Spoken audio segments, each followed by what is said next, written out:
मांसाहारी कठोर होगा ही, नहीं तो मांसाहार कैसे करेगा।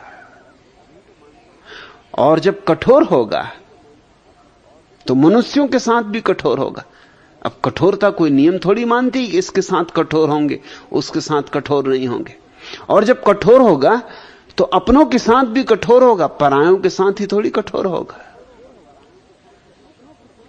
और जब कठोर होगा तो अपनों के ही साथ नहीं, अपने साथ भी कठोर होगा। कठोरता तो एक भीतर बैठ गई चट्टान की तरह है। सबसे पहले तो खुद के प्रति कठोर हो जाएगा, दुष्ट हो जाएगा। इसी मुल्ला नसरुद्दीन को मैंने देखा, साइकिल पे बैठा चला जा रहा है, फजलू को आगे बिठाए, बीच बीच में उसको चपटे लगा रहा है।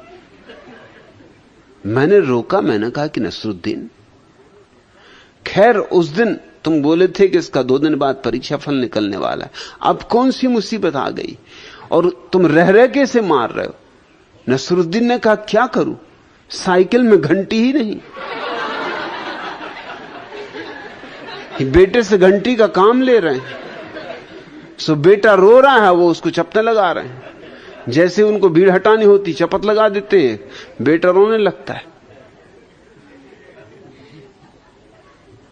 तुम कठोर होगे। तुम क्या भोजन कर रहे हो उसमें इतना ही विचार पर्याप्त है कि हिंसा ना हो, अकारण हिंसा ना हो, कम से कम हिंसा हो, न्यूनतम हिंसा हो।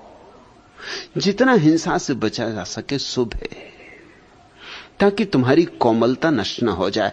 सवाल अहिंसा का नहीं है, सवाल तुम्हारी कोमलता का है। इसको भी ख्याल रखना, नहीं तो कुछ बुद्धू इसी फिक्र में लगे रहते हैं, कहीं चींटी न दब जाए, कहीं मच्छर न मर जाए, मगर उनको असली बात भूल गई, दृष्टि गलत चीज पर टिक गई।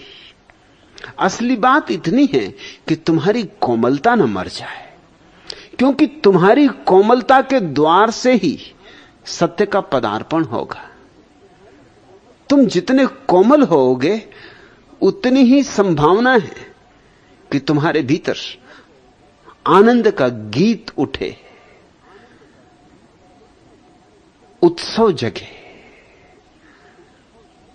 परमात्मा तुम्हारे भीतर बांसुरी बजाए। उसके लिए तुम्हारी कोमलता जरूरी। यह कोई मच्छर मक्खी मारने का सवाल नहीं है, सवाल तुम्हारी कोमलता का है। और तुम अगर मच्छर मक्खी चींटियां मारने से बच भी गए, लेकिन इस बचने में ही कठोर हो गए, तो सब व्यर्थ हो गया, किया कराया सब व्यर्थ हो गया। क्योंकि असली बात थी कि भीतर की कोमलता। और ऐसा हुआ। जैनों में आचार्य तुलसी का पंथ है तेरा पंथ। महावीर ने तो अहिंसा की बात कही थी कि तुम्हारी कोमलता प्रगाढ़ हो,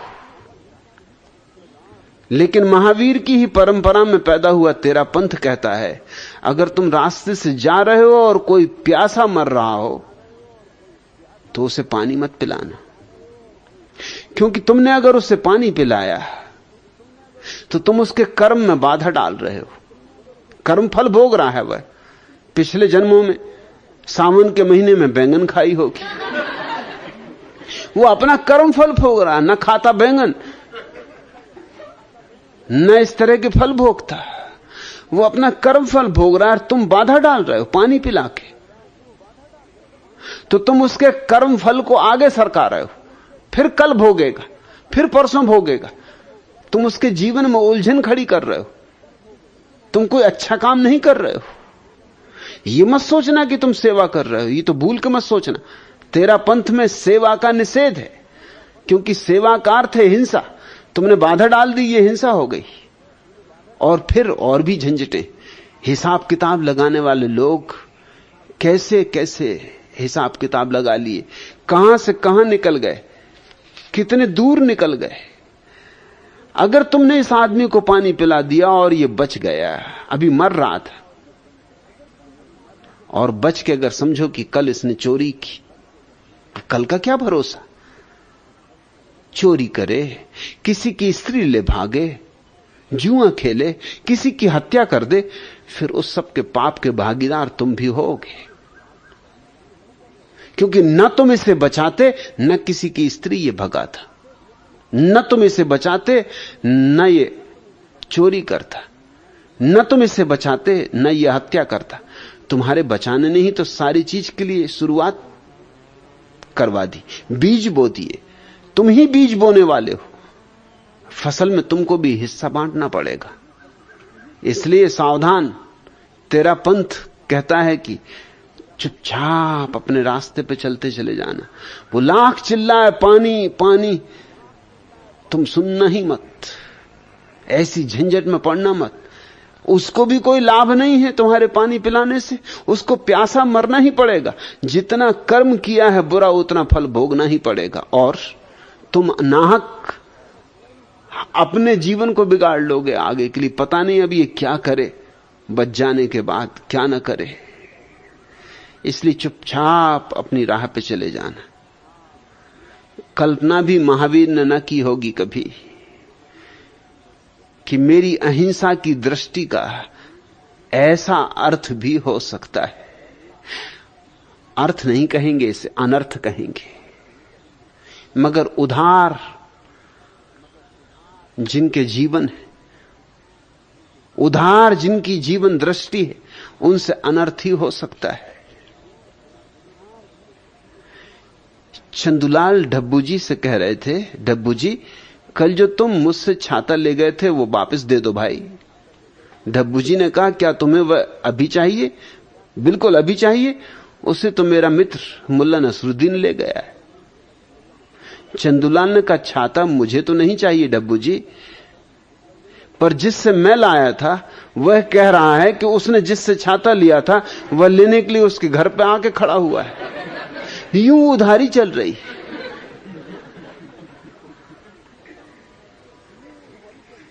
महावीर कुछ कहते हैं, लेकिन उधार उधार होते होते आचार्य तुलसी तक पहुंचते पहुंचते कैसी दुर्गति हो जाती। और यही आचार्य तुलसी जैसे लोग महावीर की परंपरा को बचाने वाले लोग हैं। यही जो वस्तुतः नष्ट करने वाले लोग हैं, बचाने वाले बन बैठे, भक्षक रक्षक बने बैठे।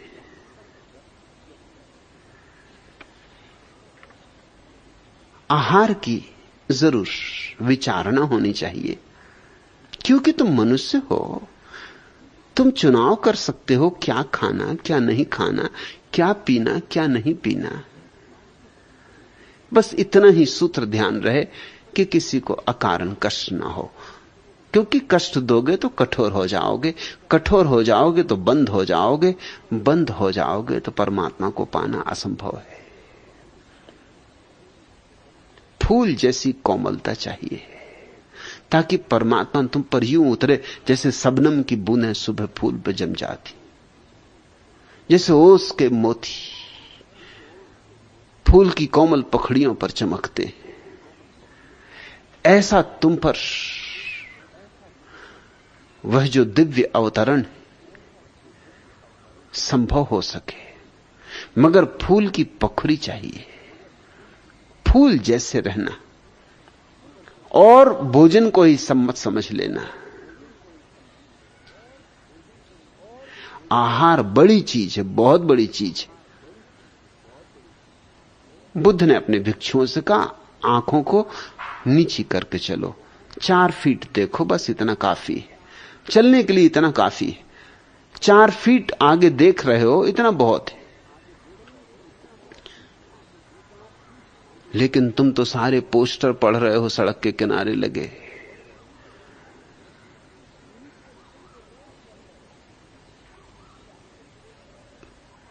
उन्हीं पोस्टरों को रोज पढ़ रहे हो, क्योंकि उसी रास्ते से रोज निकलते हो।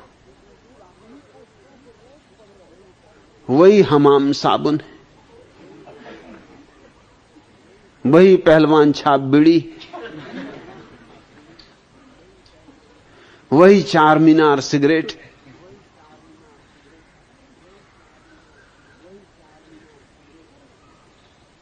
कितनी बार नहीं पढ़ चुके हो? क्या सार है आंखें खराब करने से? लेकिन पढ़ोगे उसी को तुम। अखबारों में लोग वही पढ़ रहे हैं, फिल्मों में लोग वही देख रहे हैं। वही फिल्म तुम देख रहे हो जन्मों जन्मों से, वही त्रिकोण, 2 आदमी 1 औरत। फिर चाहे वो 2 आदमी राम और रावण हो और औरत सीता हो या कोई हो, इससे कुछ फर्क नहीं पड़ता, वही कहानी है। 2 आदमी 1 औरत या 2 औरतें 1 आदमी, त्रिकोण होना चाहिए। कहानी बनने लगी और कहानी में होगा क्या? तुम्हें भली भांति पता है क्या होना है। तुम खुद ही लिख सकते हो कहानी, इतनी फिल्में देख चुके हो। 2 फिल्में देखो, तीसरी कहानी लिख दो। 5 उपन्यास पढ़ो, 6वां लिख डालो। यूं ही तो किताबें लिखी जाती, यूं ही फिल्में बनती। वही गीत तुम सुन चुके हो बहुत बार, वही लारे लप्पा। कब तक लारे लप्पा करते रहोगे? जरा कानों को कुछ संभालो, आंखों को जरा संयम दो। क्या बोलते हो, क्या सुनते हो, क्या गुनते हो, इसके पीछे विवेक तो होना ही चाहिए। महावीर ने कहा, विवेक से उठे, विवेक से बैठे, विवेक से चले, विवेक से देखे, विवेक से सुने। क्योंकि मनुष्य को पशुओं से अलग करने वाला तत्व विवेक है। आहार शुद्धौ सत्व शुद्धि। और तुम जो भीतर ले जा रहे हो, अगर यह शुद्ध है तो तुम्हारे भीतर जो छिपा हुआ स्वरूप है वो ढकेगा नहीं, उघड़ेगा, निखरेगा, ताजा होगा, नहाएगा। सद्ध स्नात सत्व शुद्धौ ध्रुवा स्मृति। और जिसने अपने भीतर के सत्व को शुद्धता में जान लिया है, उसकी स्मृति ध्रुव हो जाती। स्मृति शब्द को ख्याल रखना। स्मृति उस अर्थों में प्रयोग नहीं हो रही जिस अर्थों में तुम करते हो, याददाश्त के अर्थों में नहीं, मेमोरी के अर्थों में नहीं। क्योंकि वैसी स्मृति तो कंप्यूटर में भी होती है, उसके लिए आदमी होना जरूरी नहीं। कंप्यूटर तुमसे ज्यादा याददाश्त वाला होता है और उसकी याददाश्त में कम भूलें होती, तुमसे तो भूलें हो सकती। अब तो मशीनें बन गई हैं जो सब याद रख लें। अब तो तुम्हें कुछ याद रखने की जरूरत नहीं। जो काम मशीन कर देती उस काम में कोई गुणवत्ता नहीं। फिर स्मृति से क्या अर्थ है? ध्रुवा स्मृति। उसे ऐसी स्मृति उपलब्ध हो जाती, अडिग, अचल, चंचलता से शून्य, फिर। यह बड़े अलग अर्थ है स्मृति का। बुद्ध ने इसके लिए उपयोग किया है सम्मा सती। महावीर ने इसको कहा है सम्यक स्मृति। दोनों का एक ही अर्थ है। सम्मा सती पाली है, सम्यक स्मृति संस्कृत। ठीक ठीक बोध। स्मृति से याददाश्त का सवाल नहीं है, स्मरण का सवाल है। अपना स्मरण, आत्म स्मरण। तुम भूल गए हो कि तुम कौन हो। तुम्हें याद ही ना रही कि तुम कौन हो, किस लिए हो, कहां से आए हो, कहां जा रहे हो। तुम्हें कुछ भी पता नहीं। मैंने सुना है एडिशन, अमेरिका का एक बहुत बड़ा वैज्ञानिक, यह चाहो तो कहो कि दुनिया का एक बहुत बड़ा वैज्ञानिक, क्योंकि उसने 1000 आविष्कार किए। एक आदमी ने इतने आविष्कार कभी नहीं किए, मगर बहुत भुलक्कड़, अति से भुलक्कड़। एक बार खुद अपना नाम ही भूल गया। औरों का नाम भूल जाना तो तुमने सुना होगा, अपना नाम भूल जाना बड़ी कठिन बात है। बड़ी मुश्किल बात है। लोग नींद में भी नहीं भूलते। तुम सब यहां सो जाओ, जैसे मैं छांदोग्य उपनिषद पे बोलता ही रहूं, तो फिर तुम क्या करोगे? तुमको सोना ही पड़ेगा। आखिर बचने के लिए आदमी को कुछ तो ढाल चाहिए। छांदोग्य उपनिषद पे बोलते बोलते तुम देखोगे तो खतरा हुआ जा रहा। जल्दी से तुम अपनी ढाल संभाल लोगे, सो जाओगे। तुम सब सो जाओ और मैं पुकार दूं सत्यानंद, तो कोई नहीं सुनेगा। लेकिन सत्यानंद कहेगा भाई कौन नींद खराब करने आ गए।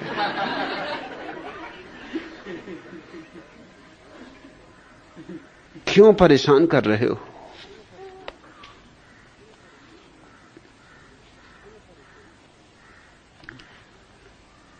नींद में भी अपना नाम नहीं भूलता। गहरी नींद में भी, अतिशय गहरी नींद में, सुसुप्ति में भी अपना नाम याद रहता है। लेकिन एडिशन को एक बार अपना नाम भूल गया। पहले महायुद्ध में राशन शुरू हुआ अमेरिका में, वो कतार में खड़ा था और जब उसकी पुकार आई थॉमस अल्वा एडिशन, तो वो इधर उधर देखने लगा। जो आदमी पुकार रहा था उसको भी पता था कि ये आदमी एडिशन है, क्योंकि इसके अखबारों में फोटो देखे थे। जाना माना आदमी था, जग जाहिर था। उसने फिर बुलाया थॉमस अल्वा एडिशन, और एडिशन इधर उधर देखने लगा। उसने कहा मामला क्या है? और एडिशन के पीछे जो खड़ा था उस आदमी ने भी कहा कि बात क्या है, वो आपको बुला रहा, आप सुन नहीं रहे। एडिशन ने कहा ठीक याद दिलाया। वही मैं सोच रहा था कि नाम कुछ पहचाना सा मालूम पड़ता, कहीं ना कहीं सुना है। धन्यवाद, तुमने अच्छी याद दिला दी। एक दिन सुबह सुबह एडिशन बैठा था, उसकी पत्नी आई। उसने कह रखा था कि मैं अब सोच विचार में हूं, तो मुझे कभी बाधा मत डालना। नाश्ता लेके आई थी, तो नाश्ता उसने बगल में रख दिया और चुपचाप चली गई कि जब वो सोच विचार पूरा कर लेंगे तो नाश्ता कर लेंगे। तभी एक मित्र आ गया, उसने नाश्ता देखा रखा हुआ बगल में, एडिशन को विचार मग्न देखा। उसने सोचा इनको विचार करने दो, तब तक मैं नाश्ता कर लूं। उसने नाश्ता कर लिया, खाली प्लेटें सरका के एक तरफ रख दी। तब तक एडिशन अपने सोच विचार के जगत से वापस लौटे, खाली प्लेटें देखी, मित्र को देखा, कहा भाई जरा तुम देर से आए, मैं नाश्ता कर चुका। जरा ही पहले आ गए होते तो साथ साथ नाश्ता कर लेते। मित्र ने कहा कोई चिंता ना करें।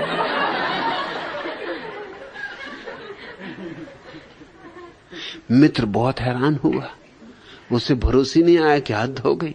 नाश्ता मैं कर गया हूं और यह आदमी खाली प्लेटें देख के कह रहा है कि मैं नाश्ता कर चुका। एक बार एडिशन ट्रेन में सफर कर रहा था, टिकट कलेक्टर आया, उसने टिकट पूछी। एडिशन ने इस खीसे में देखा, उस खीसे में देखा, सब खीसे टटोल डाले, सूटकेस खोल के निकाल सब सामान फैला दिया। जब बिस्तर खोलने लगा तो टिकट कलेक्टर ने कहा कि आप चिंता ना करें, मैं आपका विद्यार्थी रह चुका हूं और मैं आपको जानता हूं कि आप बिना टिकट नहीं चलेंगे, टिकट होगा, जरूर होगा। एडिशन ने कहा कि चुप, टिकट की कौन चिंता कर रहा है? अरे सवाल यह है कि मुझे जाना कहां है? बिना टिकट के ये पता कैसे चलेगा? तू बताएगा? कौन बताएगा अब मुझे? अब मैं झंझट में पड़ा। तू भी खोज, मेरे बिस्तर में देख, मेरे सूटकेस में विद्यार्थी रहा है, चल साथ दे। बिना टिकट के पता कैसे चलेगा कि मुझे जाना कहां, मैं निकला कहां के लिए था?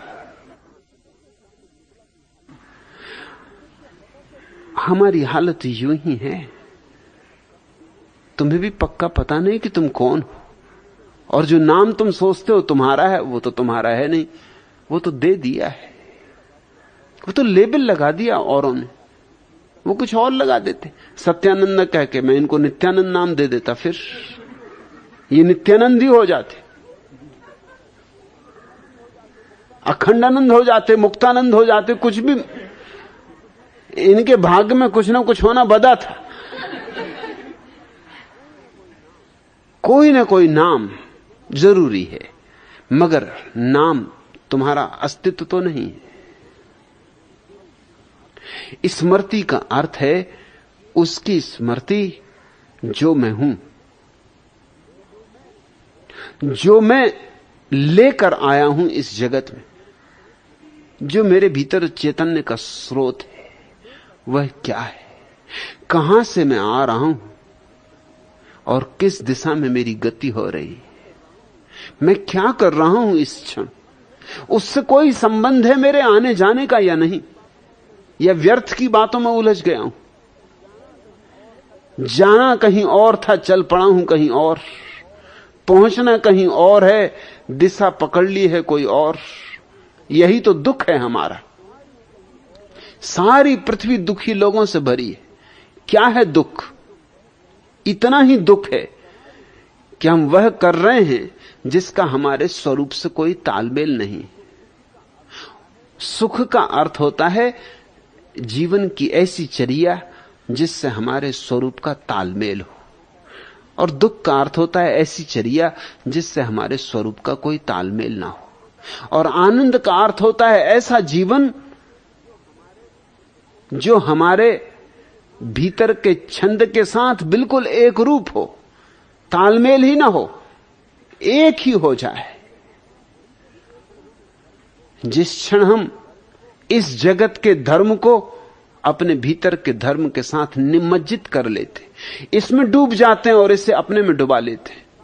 जिस दिन बूंद सागर में डूब जाती और सागर बूंद हो जाता है, उस दिन जीवन में आनंद